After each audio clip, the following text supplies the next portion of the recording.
Tetapi sudah merangkak naik, saya tahu bahwa sudah mungkin yang sudah ini sudah mulai membayar.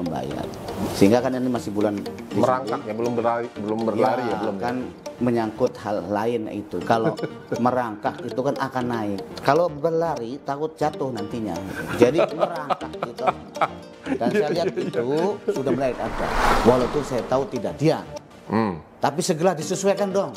Ya. Bagaimana kalau misalnya terjadi plan A begini, sesuaikan apa yang harus dilakukan, dan ini mesti disampaikan dengan baik.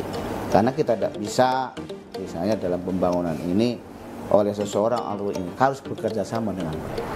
Bahasa neselnya di mana? Nesel itu nyumput di mana kan? Itu eksekutif yang pintar biasanya nyumputin tuh ya. Iya, pengalaman mereka dengan bertahun saya kira wajar. Maka tugas kita harus bisa membaca itu. Ini ada anggaran di mana? Kalau anggaran itu untuk kepentingan masyarakat, no problem. Tapi kalau misalnya anggaran itu nyumput untuk kepentingan yang tidak baik kan juga, mari kita koreksi. Saya kira gitulah.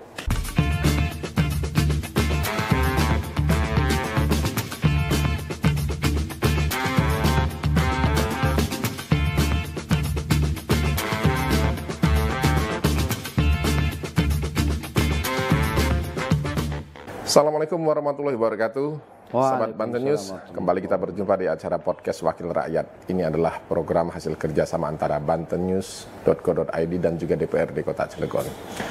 Kembali saya sampaikan untuk momen kali ini kita akan terus membahas mengenai serba-serbi dan juga kinerja teman-teman di Badan Anggaran, sebuah alat kelengkapan di DPRD Kota Cilegon, sebuah instrumen yang sangat strategis dan mempengaruhi keberlangsungan halayak, ya, hajat hidup orang banyak, dan karena ini juga menyangkut dengan pemanfaatan anggaran oleh pemerintah daerah, dalam hal ini eksekutif, untuk kemaslahatan umat. Kalau bicara umat, wah, narasumber saya sebelah ini ahlinya ini.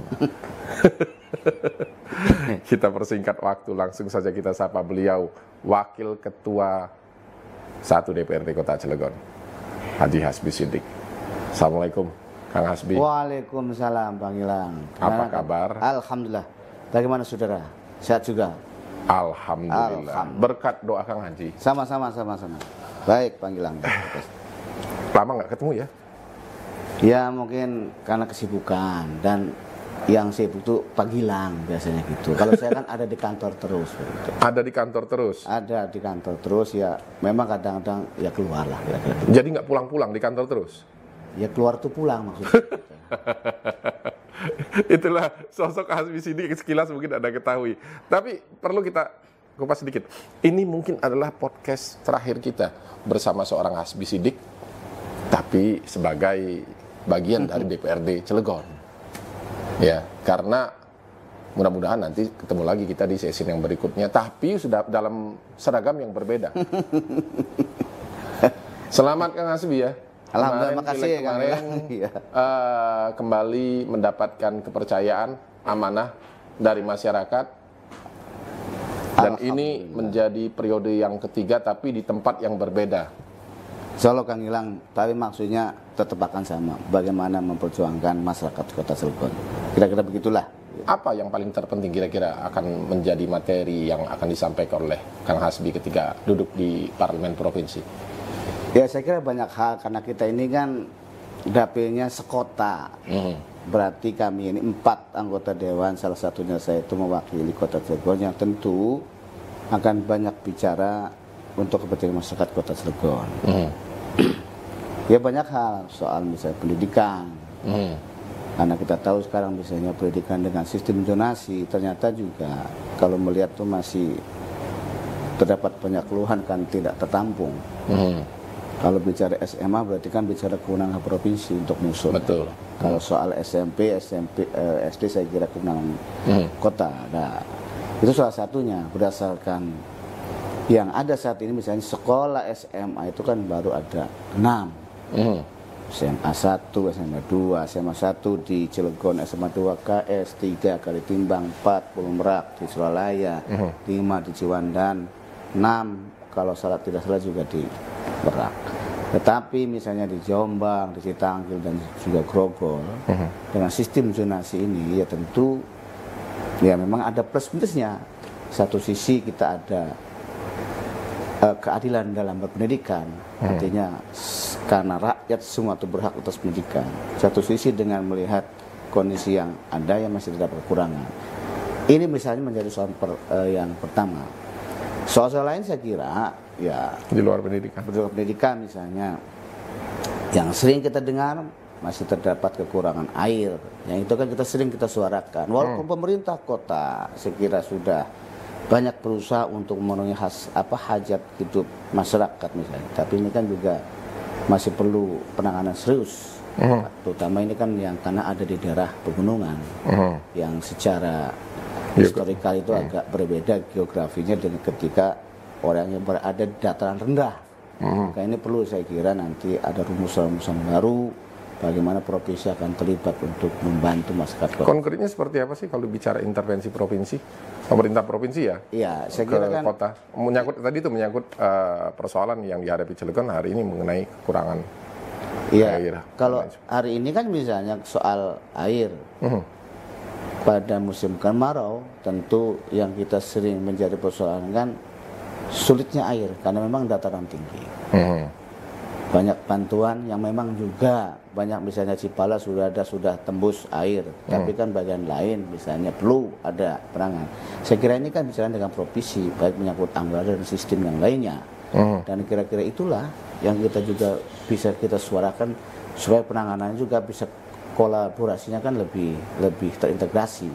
Bila perlu ya mungkin dengan pusat karena ini juga bagian daripada NKRI. Saya kira gitu, Bang Gilang. Kalau menyangkut persoalannya infrastruktur karena kita tahu kan di beberapa lintasan akses ini masih di Kota Cilegon masih berstatus milik pemerintah provinsi dan itu di bawah kendali pengelolaan dan juga perawatan pemerintah provinsi. Ini cukup menjadi atensi juga kan nanti ketika Kang Hasbi duduk di Parlemen Provinsi Banten? Ya saya kira aspirasi apapun yang berkembang, Kang Gilang, saya kira oleh pemerintah Kota Cilegon melalui saya tentunya dan juga mungkin disampaikan oleh teman-teman selain saya, ya itu ya menjadi atensi kita. Karena ya Cilegon ini kan memang kan baru berapa tahun sih bukan berpisah ya. Iya artinya mencoba mengelola otonomi daerah. Tentu masih banyak ada aset-aset terutama yang provinsi. Dan ini menjadi saya kira suatu masukan yang serius untuk kita sampaikan agar hal-hal ini juga menjadi penyelesaian yang komprehensif. Ya gitu, Gilang. Baik. Demikian, sahabat Banten News. Sekilas mungkin Anda mendapatkan gambaran secara umum lah apa yang nanti akan menjadi materi perjuangan dari seorang Hasbi Siddiq atas amanah yang Sobat Banten News berikan. Jadi kalau misalkan amanah itu belum dapat direalisasikan, tanya orangnya langsung.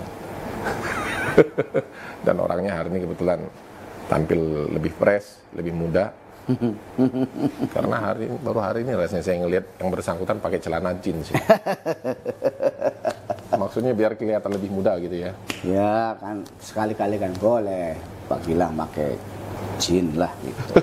Supaya jangan kain saja. Variasi. Iya, kalau dikatakan tadi beliau kain, ya kan itu tadi beliau di luar aktivitasnya sebagai wakil rakyat juga menjadi dewan yang lain, dewan hakim, MTQ, banyak sekali jabatan dia kan. Akan kita bahas lebih lanjut mengenai tupoksi Badan Anggaran DPRD Kota Cilegon. Kita break.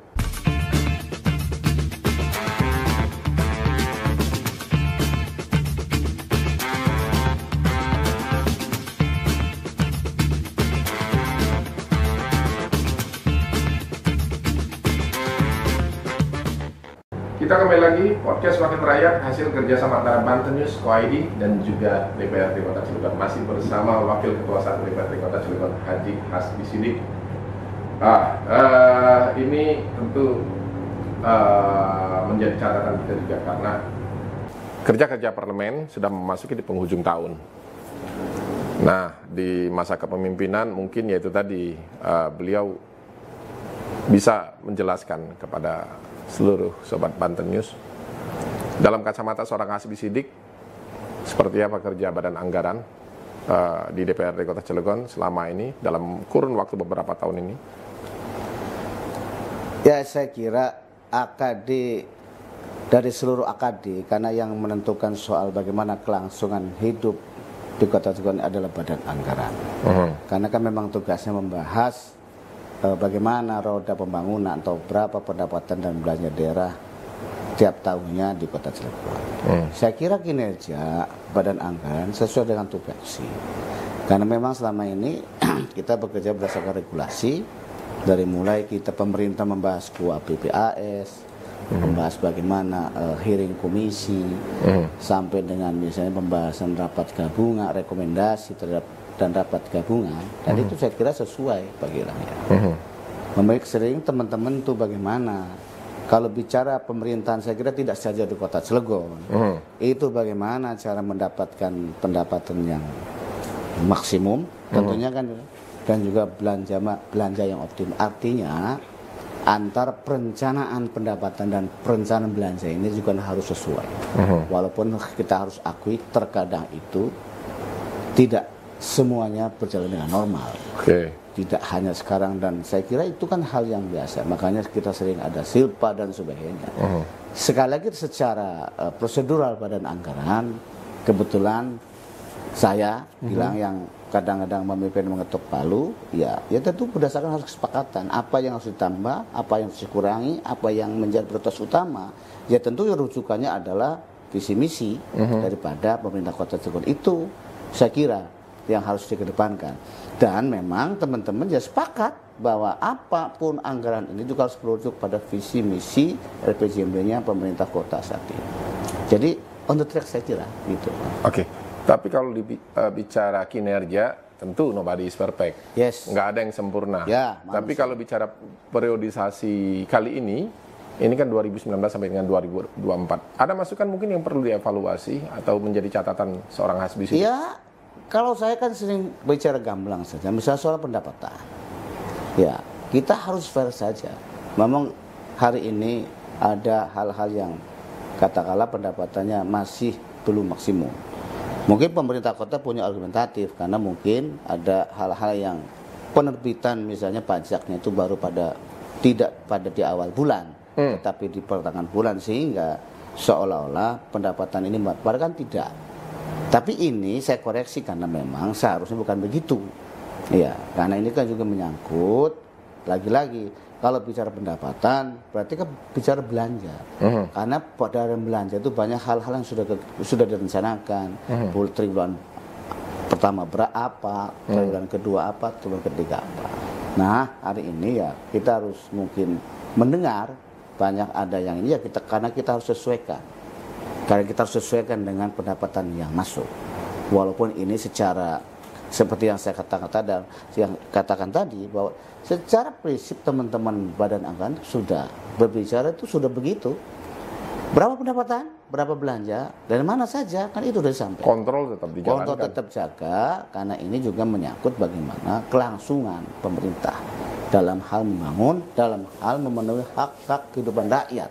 Soal pendidikan, soal kesehatan, soal infrastruktur, dan misalnya soal juga menyangkut hibah dan sebagainya, itu semuanya kepada muaranya adalah kepentingan masyarakat. Kalau dikatakan tadi soal pendapatan, Kang Hasbi tadi sempat menyinggung juga, harus diakui lah kata Kang Hasbi. Sebenarnya apa sih yang terjadi dengan APBD kita pada tahun ini ya, 2024? Kalau 2023 tentu BPK sudah punya catatan sendiri menyangkut laporan hasil pemeriksaan. Untuk khusus 2024 ini sebenarnya apa yang terjadi? Ya kalau saya lihat dari ini kan soal ada penyesuaian harga misalnya pajak ya. Pajak misalnya kalau industri, perumahan dan masyarakat kan pemerintah kota mempunyai kebijakan karena juga hasil studi, hasil pembelajaran mesti ada perbedaan. Orang industri misalnya dengan lokasi-lokasi tertentu dengan perumahan harus berbeda. Nah, itulah yang mungkin hari ini yang terjadi, bahwa keinginan pemerintah harus ada pembedaan orang yang berusaha, daerah-daerah yang berusaha seperti industri-industri begitu, dan perumahan-perumahan yang memang ini dengan perumahan masyarakat yang memang ada di kampung itu PIB-nya berbeda. Sehingga kedua, ada mungkin di dalam perencanaannya BPHTB harus masuk sekian. Padahal saya kira Berbeda kalau misalnya perencanaan dengan potensi. Harusnya pemerintah ini memberikan potensi. Kalau potensi itu kan bisa iya, bisa tidak. Dan ini saya sudah sering saya katakan, dan saya juga sering ngobrol-ngobrol dengan kabupaten lain kalau saya sedang berkunjung. Sama persoalannya. Kalau bicara BPHTB itu kan bicara investor, gitu kan ya. Investasi yang masuk. Investasi yang masuk. Investasi kan saya kira bukan kalau baru omong-omong jangan dimasukin dong. Kira-kira kan begitulah. Karena ini menyangkut regulasi pemerintah pusat, daerah dan sebagainya. Nah ini yang mesti ya nggak apa-apa. Dalam hal perbaikan itu kan kita koreksi sepanjang itu untuk perbaikan.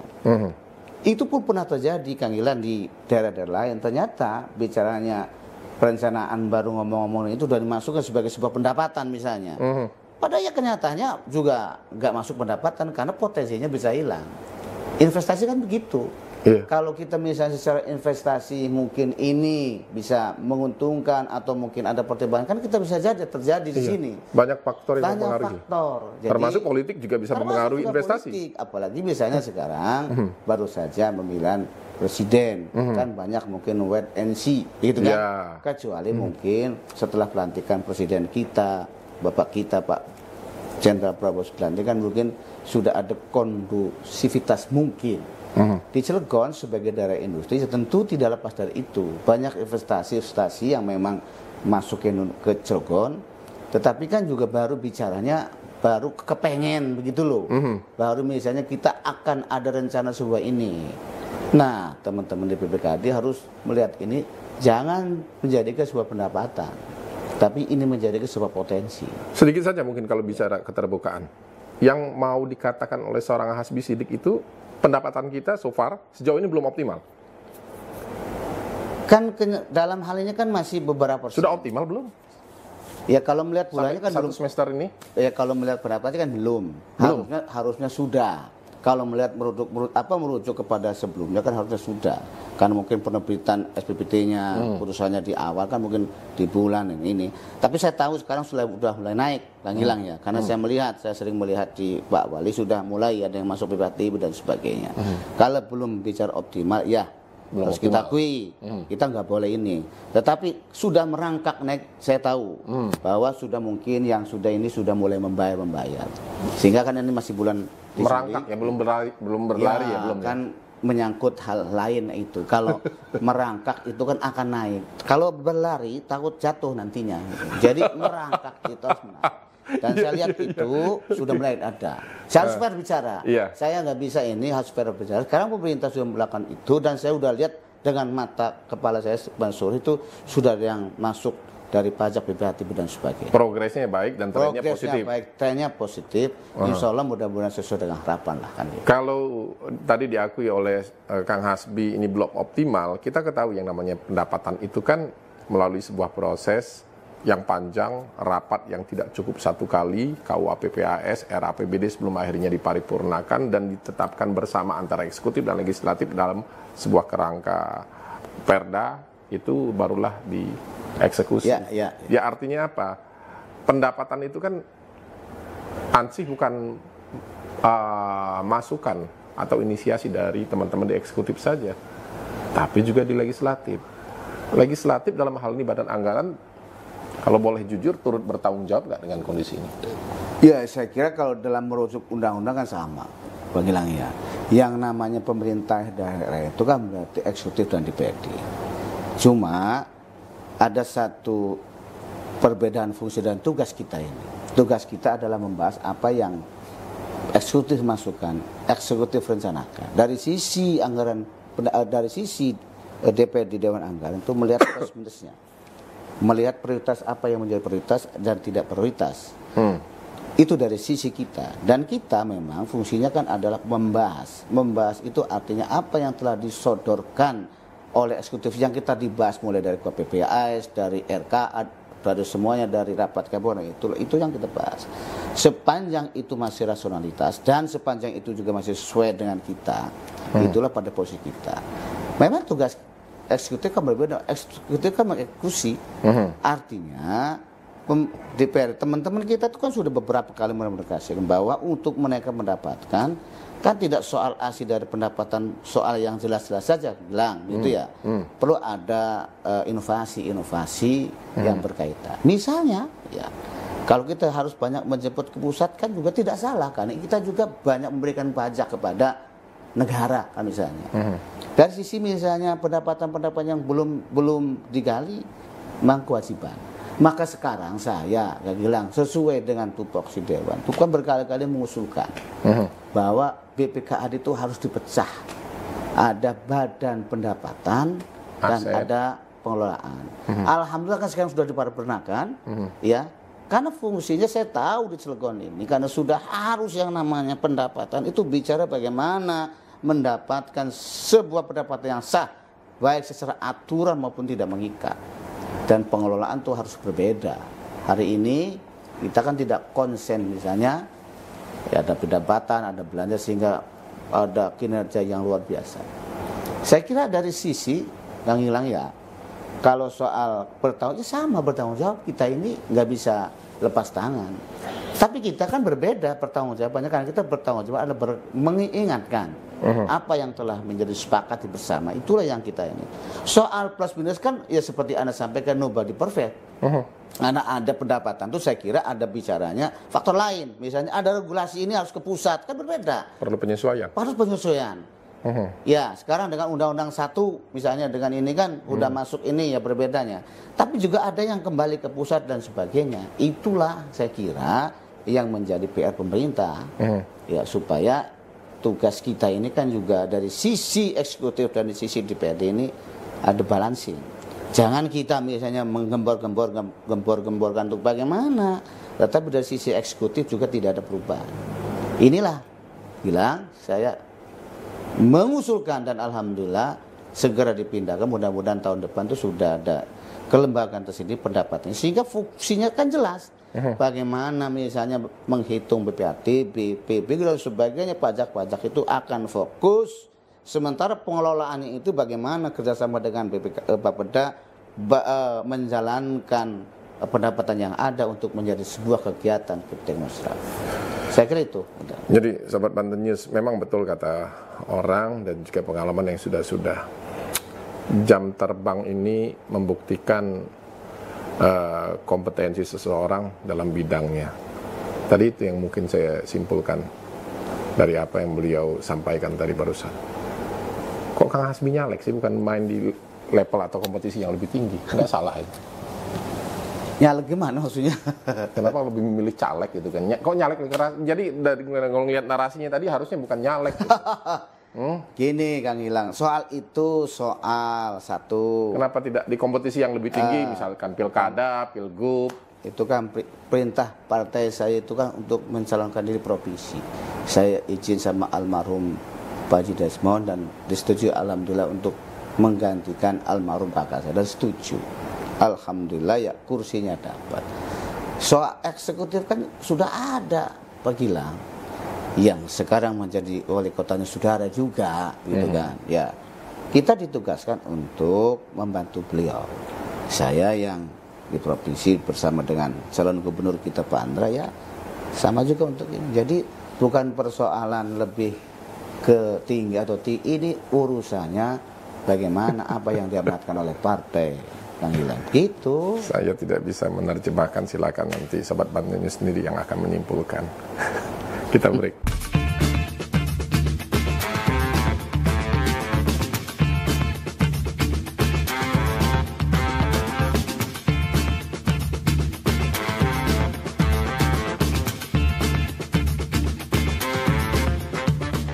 Podcast Wakil Rakyat kita lanjutkan. Podcast yang merupakan hasil kerjasama antara DPRD Kota Cilegon dan juga Banten News Co.id. Dan kita masih menyoal segala sesuatu menyangkut dengan kinerja anggaran eksekutif yang selalu diawasi, dipelototi oleh legislatif. Karena memang fungsinya begitu. Mereka sebagai wakil rakyat digaji negara, digaji oleh pemerintah hanya untuk mengawasi dan juga turut andil dalam proses kinerja eksekutif. Nah, masih bersama Kang Hasbi Siddiq. Kita ketahui kalau bicara optimalisasi tadi mungkin Kang Hasbi sudah memberikan gambaran sedikit banyak ya. Jadi bukti komitmen eksekutif ini juga perlu kita apresiasi. So far memang kinerja memang belum optimal, tapi itu tadi upaya pengen peningkatan tadi kata Kang Hasbi tadi itu sudah terlihat. Jadi tidak hanya melibatkan legislatif di dalamnya, tapi juga melibatkan lembaga-lembaga lain di luar pemerintahan. Kemarin kita dengar pemerintah kota dalam hal ini juga melibatkan KPK bahkan, Komisi Pemberantasan Korupsi, untuk membahas lebih jauh menyangkut kinerja keuangan pemerintah daerah. Sampai juga informasi itu ke parlemen? Ya, sepintas saya belum terlalu jauh itu, Kang Ilham. Tapi mendengar ya. Jadi kalau bicara konkret menyangkut kinerja eksekutif di sini, apakah kita bicara menyangkut perangkat daerahnya, kelembagaannya, apa yang perlu menjadi poin penting untuk disegerakan dalam rangka mengoptimalisasi tadi? Ya, sebelum saya menjawab itu saya kira karena kan juga menyangkut yang lain ya. Pemerintah harus memang benar-benar melaksanakan apa yang telah menjadi keputusan bersama antara DPRD dan DAPD kan begitu. Dalam hal ini ya tentu Pak Sekda sebagai pimpinan DPRD yang sering kita bahas soal bagaimana pendapatan dan belanja daerah. Saya sebenarnya yang hilang ya sebagai manusia biasa yang juga konsen terhadap bagaimana pembangunan dilakukan. Saya dari dulu tidak pernah berubah soal bagaimana memberikan amar ma'ruf nahi mungkar ini. Bergabung dan tidak bergabung dengan pemerintah karena saya tidak pernah membenci soal perorangan ya kepada pemerintah siapapun saya tidak pernah. Tapi lebih kepada menjalankan tugas ya. Kita menjalankan tugas. Saya ingin bahwa kalaupun sekarang saya bersama dengan Pak Wali Kota, ya saya ingin juga apa yang menjadi saya di sini itu memberikan manfaat kepada orang lain. Oleh karena itu pertama, saya ingin juga menghimbau dan mengingatkan ini kan juga sebuah amanah yang berasal dari masyarakat. Bagaimana roda pemerintahannya harus berjalan dengan baik. Apalagi mungkin sekarang ini kan di akhir tugas beliau masa periode pertama. Kalaupun kalau 2 periode kan berarti menjalankan kembali. Maka dari sisi misalnya pendapatan, teman-teman pendapatan ini harus konsen. Jadi harus memang benar bagaimana upaya mendapatkan pendapatan itu untuk segera bagaimana terrealisasi dengan baik. Saya mengetahui soal pendapatan saya berkali-kali banyak yang juga faktor lain. Saya paham betul soal itu. Tapi ini juga harus menjadi bagian penting. Karena bagaimanapun juga soal pendapatan ini menentukan kegiatan belanja. Jangan sampai ada hal-hal yang misalnya harus menjadi program terlaksana pada tahun ini, akhirnya misalnya tidak terlaksana oleh sebab pendapatannya yang memang tidak saya sebutkan tadi belum optimal oleh sebab ini. Maka peran misalnya bidang pajak, bidang pendapatan yang lain ini termasuk juga UPD yang menghasilkan pajak ini akan lebih serius. Kalau misalnya ada yang saya sampaikan misalnya ada KPK tadi, saya kira itu sebuah kewajaran sebagai sebuah lembaga negara karena memang tugas KPK tidak saya kira tidak urusan tangkap menangkap saja, tetapi juga saja, ya. Urusan bagaimana memberikan pencerahan tentang misalnya soal ekonomi, soal pendapatan dan soal juga belanja yang baik. Saya kira itu. Jadi sekali lagi pada podcast kali ini saya berterima kasih, artinya saya bisa menyampaikan unek-unek dalam konteks amar ma'ruf nahi mungkar ini. Tolonglah misalnya ini karena ini amanat masyarakat, tentu ya kita harus bekerja dengan seoptimal mungkin. Teman-teman DPRD itu tidak ada yang ini, insya Allah kalau untuk kepentingan pembangunan tidak ada yang resek dalam bahasa gaulnya, bahasa gaulnya. Tapi justru teman-teman DPRD itu mendorong eksekutif bagaimana pembangunan bisa berjalan dengan baik. Tapi sebaliknya, eksekutif juga harus bagaimana legowo, harus berinovasi yang luar biasa, khususnya bidang pendapatannya. Jangan seolah-olah misalnya diam dan ini. Walaupun saya tahu tidak diam, tapi segera disesuaikan dong. Bagaimana kalau misalnya terjadi plan A begini, sesuaikan apa harus lakukan, dan ini mesti disampaikan dengan baik. Karena kita tidak bisa misalnya dalam pembangunan ini oleh seseorang ini harus bekerja sama dengan baik. Jangan sampai misalnya sekali lagi ya naudzubillah min dzalik misalnya gagal bayar dan sebagainya, itu tidak diharapkan. jangan sampai. Sudah ada pengalaman ya? Sudah ada pengalaman, makanya saya tentu sebagai orang yang bersama-sama dengan wali kota lagi dipercaya saya memberikan masukan itu dengan niat yang baik. Tidak saya tendensius pengen dikenal orang, tidaklah. Tapi saya mengingatkan, tolong ini amanat masyarakat yang sudah disepakati oleh Dewan dan Eksekutif. Ya tentu yang menjadi kekurangan ini segera kita coba optimalkan. Itulah poinnya Pak Gilang. Saya demi Allah, demi Rasul tidak ada unsur-unsur ini. Karena saya terbiasa ingin menyampaikan sesuatu itu dengan benar. Walaupun ya kadang-kadang pahit.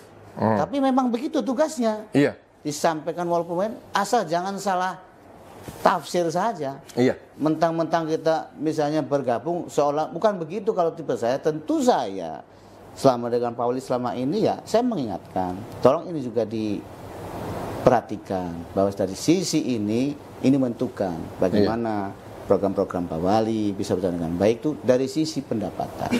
Saya kira itu banyak. Kita sederhana saja dan saya kira fine-fine saja kita untuk menyampaikan itu. Kalau bicara kinerja keparlemenan itu kan enak ya.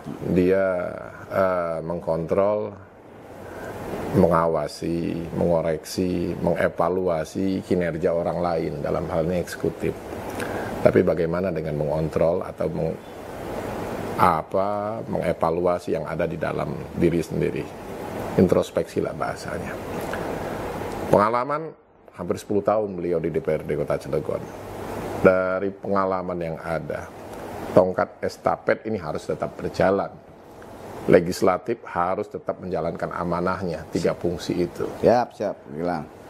Ada sesuatu yang mungkin perlu disampaikan pada kinerja Badan Anggaran, terutama khususnya untuk di periodisasi berikutnya, karena Kang Hasbi akan mainnya jauh sekarang ke provinsi. Ya, makasih Kang Gilang. Yang perlu saya ingatkan dari teman-teman DPRD, ya tahun ini artinya periode ini memang banyak teman-teman yang baru. Kalau tidak salah itu hampir pada persentasenya itu lumayan besar yang baru. Artinya ada beberapa orang yang terpilih kembali dan menjadi senior. Tentu saya sering bersama-sama dengan teman. Jadi anggota DPRD itu tidak soal petang-peteng begitu loh. Iya, membawa emblem kebesaran, tidak itu kalau saya. Iya. Saya sarankan pada teman-teman, ya kita harus banyak belajar, tidak usah malu, dengan siapapun harus belajar. Terutama kita belajar tentang anggaran. Seorang DPRD itu harus paham 3 pokok fungsi itu. Kalau soal kontrol ya semua orang bisa mengontrol, begitu ya. Kalau membuatan aturan perda itu kan ada rujukan, begitu. Saya kira ada mekanisme yang jelas. Tapi soal bagaimana badan anggaran itu harus terkoneksi semua lini. Bicara badan anggaran, bicara semua regulasi, bicara semua aturan, bicara juga konektivitas dengan kelembagaan. Maka pertama ya teman-teman yang senior harus memberi menyampaikan bahwa inilah anggaran itu harus mengenal strukturnya, misalnya pendapatan, misalnya belanja. Belanja itu apa saja, pendapatan itu dari sisi mana saja. Seluruh komponen. Ya strukturnya itu seluruh komponen, pembiayaan dari mana. Itu harus menjadi supaya ada keseimbangan antara eksekutif dan DPRD.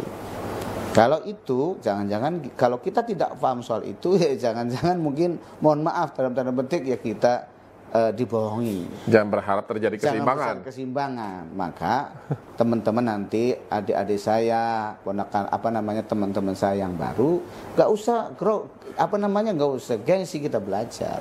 Karena memang di DPRD itu, sepengetahuan saya Kang Gilang, sambil belajarnya sambil. Kuncinya belajar. Kuncinya belajar, membaca regulasi, belajar dan tidak malu bertanya. Kalaupun dengan bawahan kita. Itulah yang kami lakukan selama ini. Dan alhamdulillah, terutama menjaga akhlak. Akhlak bagaimana komunikasi dengan OPD, dengan pimpinan. Itu harus jaga, jangan mentang-mentang kita sebagai anggota dewan sekarang tidak begitu. Jaga akhlak komunikasi, jaga juga pertemanan. Bila perlu ya dengan OPD itu kita bela. Jangan masyarakat saja yang kita bela. Udah pasti masyarakat yang kita pilih itu kita. Tapi kalau ketika membutuhkan pertolongan kepada teman-teman anggota ya kita OPD itu juga harus kita bela. Kan banyak OPD itu mentok dengan misalnya di Bapeda, mentok di ini. Tugas kita adalah menyelesaikan itu. Dan itulah yang selama ini kami lakukan. Dan alhamdulillah kalau kita sudah bicara dari hati ke hati, dan kita jelaskan misalnya ke Bapeda, ini program prioritasnya pemerintah kota.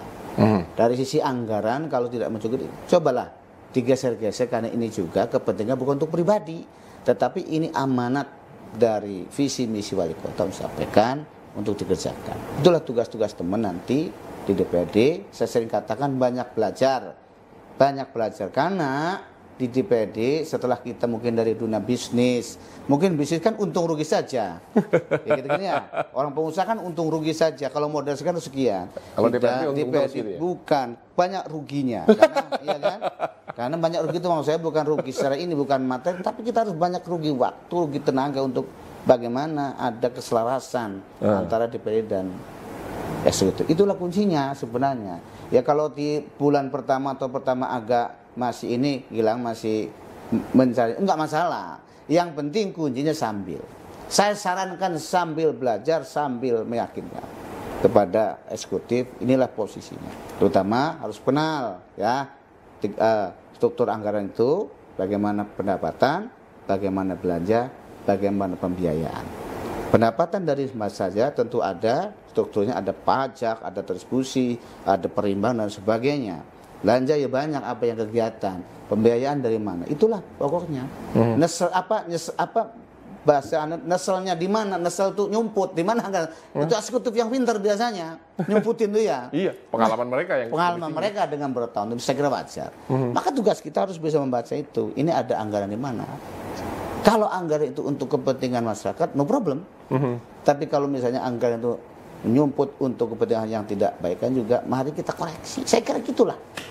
Jadi memang benar-benar belajar itu penting. Harus bisa komunikasi dengan Bapeda, harus bisa komunikasi dengan BPKAD, harus bisa komunikasi dengan TPAD, baru itu bicara tentang anggaran. Luar biasa, Sobat Banten News. Ini mungkin bekal yang baik ya, masukan dan juga menjadi sekaligus bekal yang baik dari Kang Hasbi yang sudah cukup berpengalaman di DPRD Kota Cilegon dan harus hijrah ke level yang lebih tinggi di DPRD Provinsi Banten. Kang Hasbi, terima kasih atas waktu yang sudah diluangkan. Sama-sama. Sukses di tempat yang barunya. Ya kita menghitung hari Minggu, kalau 2 bulan lagi mungkin ya. Ya insya Allah sih kalau tidak ada perubahan itu menurut tanggal 2 September kalau tidak ada perubahan katanya akan mengakhiri tugas di sini. Kalau mengakhiri tugas iya, karena Kota Cilegon itu 4 September. Jadi saya misalnya dilantik kalau misalnya jadi dilantik tanggal 2 September, saya tidak mimpin karena sudah dilantik di provinsi lagi. Gitu. Balik jadi anggota lagi. Jadi anggota dari masyarakat Cilegon ya, paling juga nanti diundang duduk bersama-sama dengan masyarakat. Bagi saya alhamdulillah no problem. Saya mudah terbiasa dengan begitu. Jabatan tidak segala-galanya bagi langit. Demikian. Sobat Banten News, podcast Wakil Rakyat. Kita di penghujung acara. Ini adalah program hasil kerjasama antara Banten News dan juga DPRD Kota Cilegon. Saya Gilang Patah pamit. Assalamualaikum warahmatullahi wabarakatuh. Waalaikumsalam.